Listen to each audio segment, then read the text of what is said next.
నమస్కారం అండి. This is hashtag U. Pawan Kalyan గారు నిన్న రాజమండ్రిలో జనసేనతో కూర్చుని ఒక డీటెయిల్డ్ డిస్కషన్ పెట్టారు. డీటెయిల్డ్ డిస్కషన్లో నాకు అర్థమైంది ఏంటంటే, పక్క రాష్ట్రంలో ఉన్న విజయ్ ఆఖరికి కటౌట్లు పెట్టేసి తర్వాత హోలోగ్రామ్స్తో నడిపించేసి ఏకంగా సీఎం అయిపోయారు. నన్ను మాత్రం 15 ఏళ్ల పాటు దేకించారు.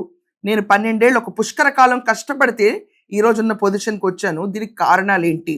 ఇవన్నీ కూడా నిన్న ప్రస్తావించారు.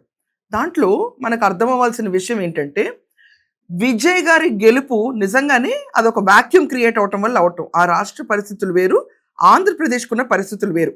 అది ఆయన సరదాగానే సంబోధించారు, నథింగ్ సీరియస్. బట్ ఆయన చెప్పుకున్న పాయింట్స్ చాలా ఇంపార్టెంట్ దీంట్లో.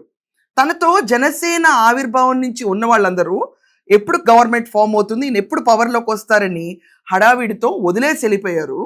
వాళ్ళందరూ నాతో నుంచోలేదు ఆ రోజు మాట్లాడిన వాళ్ళందరూ అని కూడా, నేను మనిషిని, నాకు బాధ ఉంది, నేను చాలా బాధపడతాను లోపల అన్న విషయాన్ని స్పందించారు నిన్న.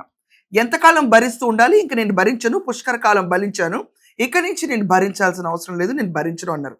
దీంట్లో ఆంధ్రప్రదేశ్కి సంబంధించిన బీజేపీ నాయకులు ఎవరు ప్రొఫెసర్ నాగేశ్వర్ చేసిన కమెంట్స్ మీద స్పందించకపోవడాన్ని ఆయన ఖచ్చితంగా హైలైట్ చేశారు డిస్కషన్లో. వాళ్ళు అమిత్ షా గురించి నాగేశ్వర్ గారు అన్న కమెంట్ని తీసుకుని అమిత్ షా గురించి ఇంత మాట అన్న తర్వాత కూడా వీళ్ళెవరు స్పందించకపోవడం ఏంటి అసలు అని చెప్పి highlight. It's a strong highlight actually. ఎందుకంటే బీజేపీ నుంచి అంత స్పందన రాలా. పవన్ కళ్యాణ్ గారు వెళ్ళి అమిత్ షాని కలిసినప్పుడు ఆయన ఖండించారు. జగన్మోహన్ రెడ్డి అరెస్ట్ గురించి అడిగితే అన్న మాట గురించి ప్రొఫెసర్ నాగేశ్వర్ చెప్పాడు. ఆ చెప్పిన తరుణంలో ఆ విషయం పెద్ద న్యూస్ అయిపోయింది. అండ్ దాన్ని ఎన్కాష్ చేసుకుంటూ వైసీపీ ముందుకు వచ్చేసి, చూసారా జగన్కి ఎంత వెయిట్ ఉందో, ఇక్కడ ఎన్డీఏ గవర్నమెంట్ నడుస్తున్నా కూడా అక్కడ అమిత్ షా గారు జగన్కి వెయిట్ ఇస్తున్నారు, చంద్రబాబు నాయుడు పరిపాలన కంటే జగన్ పరిపాలన బాగుంది అని చెప్పి జగన్ కూడా చెప్పేశారు. అమిత్ షా గారికి తెలుసు ఇదంతా అని చెప్పి దాని గురించి ఆయన ఇదివరకు కూడా ఖండించారు. నిన్న అసలు ఎవరు ఎందుకు మాట్లాడరు అన్న విషయం పైన వచ్చారు. ఆయనకి నేనేదో చెప్పానంట, ఆయన నన్ను తిట్టారంట. ఇది వీరు విన్నారంట. వీరికన్నా మనోహర్ గారికి తెలిసిన వ్యక్తి ఆయన చెప్పి, మనోహర్ గారు చెప్పి ఆయన చెప్పారంటే వీరు విన్నారంట. నాకు ఏమనిపిస్తుంటే, రోడ్డు మీద వెళ్ళేవాళ్ళు ఎవరో మాట్లాడితే వేరు, ఒక క్రెడిబిలిటీ ఉన్న విశ్లేషకులు ఇలా మాట్లాడితే తప్పదు. ఇప్పుడు నా గురించి కూడా మాట్లాడినాక నన్ను ఎన్నిసార్లు క్యారెక్టర్ అసాసినేట్ చేశారు, ఎన్నిసార్లు నన్ను తిట్టారు అన్నారు, తిమ్మారన్నారు, అవన్నీ పట్టించుకోవాలి. కానీ అమిత్ షా గారి పేరు వినిపిస్తే మటుకు నాకు తప్పు అనిపించింది, అది నేను ఖండించాలనిపించింది. ఇది కాకుండా జనసేనలో ఆఖరి కార్యకర్త అవనండి, లేకపోతే మంచి పొజిషన్లో ఉన్న ఎవరైనా కూడా తప్పు చేస్తే ప్రజల మధ్యలో నుంచోబెట్టేస్తా, ఎండగట్టేస్తానని సీరియస్ వార్నింగ్ ఇచ్చారు. ఇంకా కవరింగ్, షీల్డింగ్ అన్న పాలిటిక్స్ ఇంకా ఉండవు అని చెప్పి స్ట్రెయిట్గా డిక్లేర్ చేస్తారు పవన్ కళ్యాణ్ గారు నిన్న. ఇది కాకుండా ఆయన ఒకటే అన్నారు, ఇప్పుడు ఈ ప్రొఫెసర్ నాగేశ్వర్ కానీ, విశ్లేషకులు కానీ, కొంతమంది క్రెడిబిలిటీ ఉన్న వాళ్ళు చేసేవాళ్ళు కూడా ఇలాంటి తప్పుడు విశ్లేషణలు చేయటం, తప్పుడు అనౌన్స్మెంట్స్ చేయటం దీనికి ఎటుదారి తీస్తుందని ఒక టోన్లో వెళ్ళింది ఆయన స్పీచ్. ఇది కాకుండా ఒక పొలిటికల్ పార్టీ పెట్టడం అంటే చాలా కష్టం, అది నడపలేం. అందుచేతనే మోడీ గారికి ఈయనంటే చాలా ఇష్టం, మోడీ గారిని ఇష్టపడతారు, అండ్ ఈయనని మోడీ గారు ఇష్టపడతారని కూడా అన్నారు. మనకి టీవీ ఛానల్స్ లేవు, మన గురించి ఎవరైనా పాజిటివ్గా మాట్లాడితే నాకు భయం వేస్తుంది, ఎందుకంటే రేపు వాళ్ళని తిడతారేమో అని నేను ఒక లెవెల్ ఆఫ్ ఎనర్జీకి వచ్చేసాను, ఇవన్నీ భరించి సో ఎవరైనా పాజిటివ్ మాట్లాడితే కూడా నేను చూడడం మానేశాను అని కూడా అన్నారు దీంట్లో. దానికి ఇంకోటి ఏంటంటే, మీకు ఇంత పేషెన్స్ ఎక్కడి నుంచి వచ్చింది సార్ అని పక్కన అడిగారు. గత్యంతరం లేక నాకు పేషెన్స్ వచ్చిందన్న వర్డ్ అన్నారు నిన్న ఆయన. ఇది కాకుండా నాకేం అవసరం అంటే, నేను అంత బలహీనున్నా, ఒక పుష్కర కాలం కష్టపడిన నేను అంత బలహీనున్నా ఏంటంటే, జగన్మోహన్ రెడ్డి నేను వెళ్ళి అమిత్ షా గారిని కలిసేది రాష్ట్ర ప్రయోజనాల కోసం కలవాలి తప్ప, డిస్కషన్ ఉంటుంది తప్ప. ఆఫ్టర్ ఆల్ ఒక జగన్మోహన్ రెడ్డికి నడుంకి బెల్ట్ కట్టండి, మెడకి గొలుసేయండి అని అరెస్ట్ చేయండి అని చెప్పే కబుర్ల కోసం వెళ్తానా? నాకేం అవసరం? కోర్టు వెళ్తే క్రిమినల్స్ మీద యాక్షన్ తీసుకుంటే కోర్టు తీసుకుంటుంది కదా, నాకేం అవసరం? అసలు బలహీనంగా ఉన్న శత్రువు టైంలో నేను అటాక్ చేయను, బలవంతుడిగా ఉన్నప్పుడే బలంగా కొడతానని లైన్ ఇచ్చారు నేను. అది చాలామంది పెడదోరని కూడా పడుతున్నారు. అంటే చంద్రబాబు నాయుడు గారితో కూటమిలో ఉన్నప్పుడు మీరు బలహీనంగా ఉన్న టైంలో కలిశారు కాబట్టి అని చెప్పి నెగిటివ్ స్లాంగ్ తీసుకెళ్తున్నారు ఆయన విశ్లేషణకి. యాక్చువల్లీ ఈ మెంట్ ఒక శత్రువు బలహీనంగా ఉన్నప్పుడు నేను పోరాటం చేయను అన్నాడు ఆయన. చాలా నీతి ధర్మంగా మాట్లాడారు నిన్న ఆయన. ఆయన చంద్రబాబు నాయుడు గారు అరెస్ట్ అయినప్పుడు నేను సీఎంగా ఎమర్జ్ అయిపోవచ్చు, కానీ నేను ఆ పని చేయలేదు అని చెప్పి హైలైట్ చేశారు. నిజంగా it was a golden time. But యాక్చువల్గా 2 విశ్లేషణలు ఉంటాయండి దీంట్లో.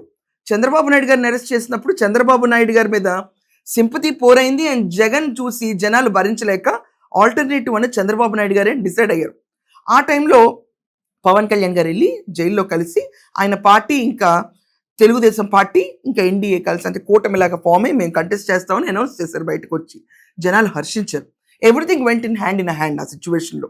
దాంతో 164 స్థానాలు వచ్చి సేఫ్గా కూర్చుంది ఈరోజు కూటమి ప్రభుత్వం. ఇది కాకుండా వైఎస్ ఉన్నప్పుడే తుపాకీ సరెండర్ చేసి పాలిటిక్స్లోకి వచ్చినని అన్నీ తెగించాను, నేను ఈరోజు ఈ నీచ రాజకీయాలు ఎందుకు చేస్తాను అని విశ్లేషించారు.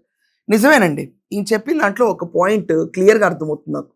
ఏంటంటే పొజిషన్ కోసం ఆరాటపడి పవన్ కళ్యాణ్ గారు పాలిటిక్స్లోకి రాలా, ఇది ఫ్యాక్ట్. చీఫ్ మినిస్టర్ అవ్వాలని చెప్పి పాలిటిక్స్లోకి రాలా, ఇది ఫ్యాక్ట్. రెండోది, ఒక సిచ్యువేషన్ ఎన్కాష్ చేసుకునే మైండ్ సెట్ కూడా పవన్ కళ్యాణ్ గారిది కాదు, ఇది కూడా ఫ్యాక్ట్. మూడోది, నిజంగానే సంక్షోభంలో ఉన్నప్పుడు చంద్రబాబు నాయుడు గారు లో ఫేజ్లో ఉన్నప్పుడు ఆంధ్రప్రదేశ్లో జగన్మోహన్ అరాచకాలు పెరిగిపోయినప్పుడు ఎన్కాష్ చేసుకుని ఆయన ముఖ్యమంత్రిగా వెళ్దామని కూడా ప్రయత్నించలా, ఇది ఫ్యాక్ట్. అండ్ పక్క రాష్ట్రంలో నిజంగానే హోలోగ్రాములు పెట్టి స్పీచ్లు ఇప్పించేసి ఫోటోలు పెట్టి కట్అవుట్లు పెడితే గెలిచిపోయాడు. తమిళ్ పాలిటిక్స్ చూస్తున్నాయి ఈ మధ్యన, వాళ్ళు ఎంత సుఖంగా చేశారా పాలిటిక్స్, ఎంత సుఖంగా చేశారు, నాకు అసూయ కలిగేంత సుఖంగా చేశారు. నేను 10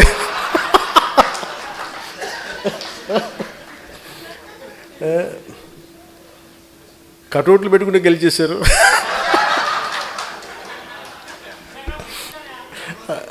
అలాగే కటౌట్లు హలోగ్రామ్స్ పెట్టుకుంటే బాగుంది, అలాగే చక్కగా సీమ్లు అయిపోయారు. నన్ను 15 సంవత్సరాలు రోడ్డు మీద దేకిచ్చినా కానీ పవన్ కళ్యాణ్ గారు వెంట ఎవరు స్టాండర్డ్గా ఉంటున్నారు? నిజంగా జన సైనికులు ఖండించాల్సిన చోట ఎందుకు ఖండించరు? గట్టి స్వరం వినిపించాలి కదా. చాలామంది మాట్లాడుతున్నారు కానీ చాలా గట్టిగా దద్దరిల్లే స్వరం ఇవ్వాలి కదా. ప్రొఫెసర్ నాగేశ్వర్ మీద ఈరోజు చాలామంది సింపతి పోర్ చేస్తున్నారు. నాగేశ్వర్ని ఇలా చేస్తారా, నాగేశ్వర్ని అలా అంటారా, ఆయన మేధా సంపత్తి ఇంత అంత అని చెప్పి. డెఫినెట్గా మేధావనే అంటారు తప్ప ఆయన మేధావి కాదు అని ఎవరు ఈరోజు దాకా అంటలా. Your genius, no doubt about it. ఒక క్రెడిబిలిటీ ఉన్న జీనియస్, కానీ క్రెడిబిలిటీని ఎందుకు ఇలా వాడావు, ఇది ప్రశ్న. ఎవరు చెప్తే వాడావు, ఇది ప్రశ్న. ఎవరు చెప్పమంటే చెప్పావు, ఇది ప్రశ్న. తర్వాత నువ్వు బేషరత్గా వెనక్కి తీసుకున్న తర్వాత సాక్షిలో నీ గురించి ఇంకా డిబేట్లు నడిపిస్తుంటే వాటిని ఎందుకు ఆపవు? నాకు వచ్చింది కరెక్ట్ ఇన్ఫర్మేషన్ కాదు, రిలయబుల్ సోర్స్ కాదు అన్న విషయం నువ్వు ఎందుకు మాట్లాడవు? ఇది అన్నిటికంటే హైలైట్ పాయింట్. ప్రొఫెసర్ నాగేశ్వర్ చేసిన స్టేట్మెంట్ విశ్వసనీయ వర్గాల నుంచి వచ్చినాయి అన్నప్పుడు ఆ పేరేంటో బయటకు చెప్పాలి. Because it's a huge statement. Chandrababu Naidu గారిని నమ్మట్లేదు, అక్కడ ఉన్న కూటమి ఇన్స్టెంట్ ఫ్రెండ్షిప్ అన్నట్టు మాటలు వస్తే బయటకి, ఇక్కడ ఉన్న కూటమిలో చిచ్చులు లేపడం, అది క్రెడిబిలిటీ సోర్స్ గురించి బయట చెప్పలా.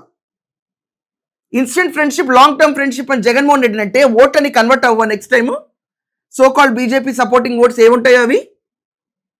సో ఇదొక clever sketched proper planned attempt అని నాకు అనిపించింది. I don't know about others. Prakash Raj రావచ్చు, లేకపోతే సాక్షి సపోర్ట్ ఉండొచ్చు, ఆర్ జగన్మోహన్ రెడ్డి బేష్ అనొచ్చు, ఆర్ చాలా మంది ప్రొఫెసర్ నాగేశ్వర్ ఇంత గ్రేట్ అనొచ్చు. ప్రొఫెసర్ నాగేశ్వర్ ఎంత గ్రేటో అంత గ్రేటో పక్కన పెడితే ప్రొఫెసర్ నాగేశ్వర్ చేసిన మాటలు మాత్రం బేస్లెస్. ఏమీ లేకుండా హీ అనౌన్స్డ్ బ్రేకింగ్ న్యూస్. ఉన్నదాన్ని విశ్లేషించడం కాదండి, హీ అనౌన్స్డ్ బ్రేకింగ్ న్యూస్. ఏంటి, అక్కడైతే సంక్షోభం ఉంది, అమిత్ షా ఇన్స్టెంట్ ఫ్రెండ్షిప్ కింద చంద్రబాబు నాయుడు చూస్తున్నారు, అండ్ పవన్ కళ్యాణ్ గారు వెళ్ళి అరెస్ట్ల గురించి మాట్లాడడానికి వెళ్తున్నారు, and Jaganmohan Reddy is a good friend. అంటే ఏంటి అర్థం? ఈ రోజు ఏదో ఉండాలి కాబట్టి టీడీపీతో ఉంటున్నాం, యాక్చువల్గా మా మంచి ఫ్రెండ్ అంతా జగన్మోహన్ రెడ్డి, సో అతని పైన మేము ఏ యాక్షన్స్ తీసుకోము అన్న సంకేతం ఇవ్వట్లేదా అతను చెప్పిన మాటలు? అలాంటి మాటలు చెప్పిన ప్రొఫెసర్ నాగేశ్వర్ నేను చేసింది తప్పే అని ఒకసారి ఒప్పేలికి వెళ్ళిపోయిన తర్వాత అతని పైన టీవీ డిబేట్స్ నడుస్తుంటే కనీసం దానిపైన ప్రతిఘటించలేని మేధావి ఏ మేధావి? చెప్పండి మీ ఒపీనియన్స్ ఏంటో కమెంట్స్లో. కానీ ఈరోజు ఆయన భావోద్వేగానికి గురయ్యారు. అండ్ నాగేశ్వర్ కూడా ఐఎమ్ రెడీ ఫర్ అరెస్ట్ అంటారు. ఆయన పైన కేసు నమోదైంది.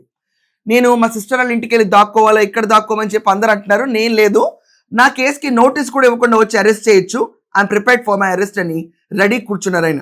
We should wait and see అసలు ఎవరు ఆ మేధావి ఈయనకు చెప్పింది, రైట్ ఇన్ఫర్మేషన్ ఇచ్చిందా కాదన్నది అరెస్ట్ చేయాల్సిన అవసరం లేదు. కానీ ఈ విషయంలో కనీసం ఇన్వెస్టిగేట్ చేస్తే ఆ మేధావి ఎవరో బయటకు వస్తారు, లేకపోతే ఈయన అభూత కల్పన, ఈయనతో ఎవరైనా చెప్పించారన్న విషయం కూడా బయటకు వస్తుంది. సో మీ ఒపీనియన్ ఏంటి దీనిపైన? పవన్ కళ్యాణ్ గారి భావోద్వేగానికి లాజిక్ ఉందా? అండ్ ఇంకొకటి, పవన్ కళ్యాణ్ గారు నాగేశ్వర్ గారు వీళ్ళిద్దరి మధ్యలో జరుగుతున్న ఇష్యూలో ఇన్వెస్టిగేషన్ మ్యాండేటరీయా కాదా? ఇది కూడా మీ ఒపీనియన్స్ కమెంట్స్లో రాయండి. That's all for now. Thank you.